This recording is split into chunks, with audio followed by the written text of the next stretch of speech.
Друзья мои, обращаюсь ко всем телезрительницам и телезрителям страны. Если вы храпите, с этим нужно срочно что-то делать. И доктор Агапкин обещал показать упражнения от храпа. Они что, есть? Да. Как ни удивительно, они есть, и сделать их может каждый. Более того, я считаю, что человек просто обязан их делать. Храп является одной из основных причин ночной остановки дыхания, синдрома ночного апноэ. Храп является причиной внезапной сердечной смерти в ночное время. Ну, я точно не храплю.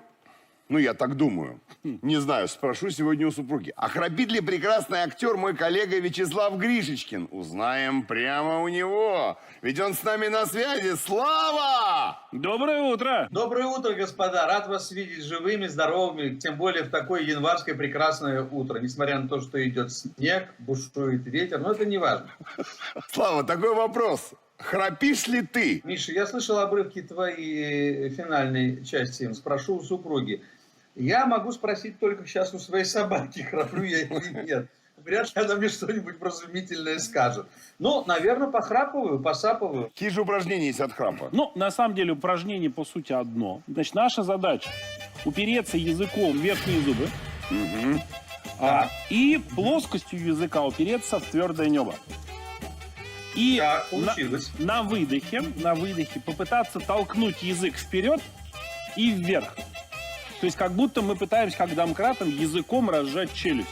На вдохе мы расслабляем мышцы, опять на выдохе давим, на вдохе расслабляем. И делаем так 20 раз. В чем фишка-то, что мы делаем? Что мы укрепляем? Какие мышцы? Мы укрепляем мышцы глотки.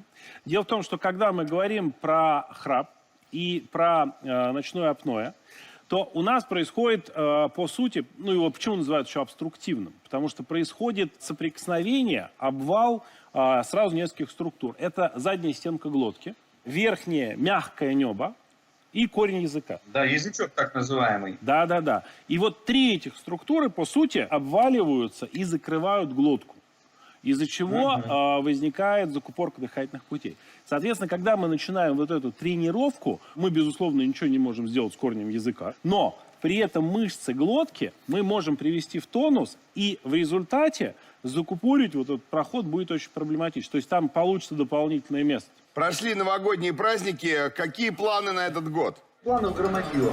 Сейчас я записываю аудиокнигу, потом я приступаю к написанию своей книги авторской.